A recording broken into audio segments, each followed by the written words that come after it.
Hi friends, ఇప్పుడు చూస్తున్నట్టు మనం జపాలిలో ఉన్నాం. చూడండి లొకేషన్స్ ఎలా అద్భుతంగా ఉన్నాయో.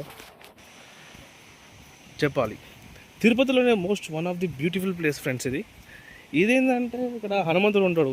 నేను కూడా ఫస్ట్ టైం వచ్చాను అనుకో, మన తెలియదు. ఇక్కడ రాళ్ళు గుచ్చుకోపోతానే వీళ్ళు ఎటు తీసుకుపోతాళ్ళు. ఈ బక్కోడుసు మనం వింటలేరు. వీళ్ళు అటుగా పిచ్చోడు, వీడు ఫోటోలో పిచ్చున్నది వీనికి. వీడియో అంటాను అదంటాను ఇదంటాను. నాకు రాళ్ళు గుచ్చుకుపోతానే కిందికి వెళ్ళి ముసత్తాన్ని ఏం చేయాలో అర్థమవుతలేదు.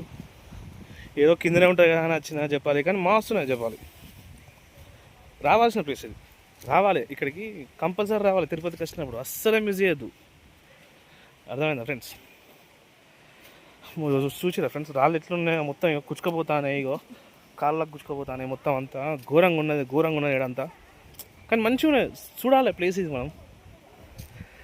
ఇక్కడ ముందుకు వచ్చినట్టయితే ఇక్కడ చెరువు ఉన్నది. దూరానికి వెళ్తే మంచిగా అనిపించింది. మరి ఇక్కడికి వచ్చినాక మురికి అవపడుతుంది అంతా. గుడి మాత్రం హైలైట్ ఉన్నది. రావాలి అప్పుడప్పుడు, వస్తే మైండ్ రిలీఫ్ అవుతుంది. రాళ్ళు ఒకటే గుచ్చుకుంటానే. ఇక వీళ్ళిద్దరు మంచి నాచిళ్ళు. మరి చెరువు మరి ఎంత లోతుంటుందో మనకు తెలియదు. మనకి ఈత రాదు కాబట్టి మనం దిగదిల్లకు గమ్మున మళ్ళీ ఆకాశగంగా ఆడికి పోవాలి. మళ్ళీ అప్డేట్ ఇస్తాం మీకు, లైన్లోనే ఉండాలి.